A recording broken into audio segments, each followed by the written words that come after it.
Yes, for me to start with this, for what is happening in Anambra State concerning Professor Chukwuma Soludo, the governor of Anambra State.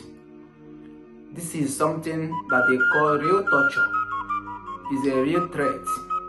It's a hell. You have pushed yourself to be used. You have allowed yourself to be a tool that is used to be tormenting the people that you are managing in your own custody.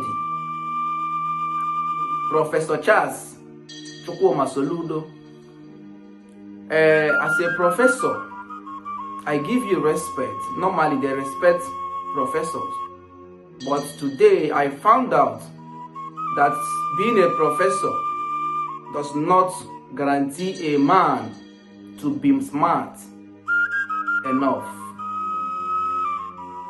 How can you be torturing your people? Is there a crime when somebody says that he won't be able to sell his market or go to market? People are entitled to have rest if they wish. How do you allow yourself, Governor Chukwuma Soludo?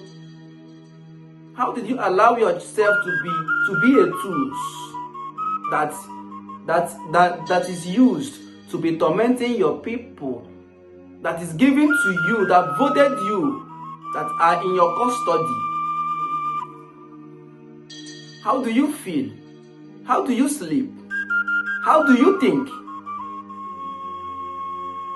I am looking at these videos. I am looking at what you are saying. I am looking at the threat.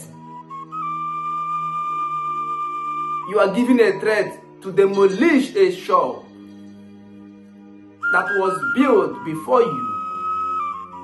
My people, please, you people should wake up more. Give me this attention. I am eager and ready to serve as a governor of Anambra State if I see this opportunity. Thank you very much, the youth, for the supporters that has been pushing me to this extent of me being bold enough to speak. I thank you all. Thank you.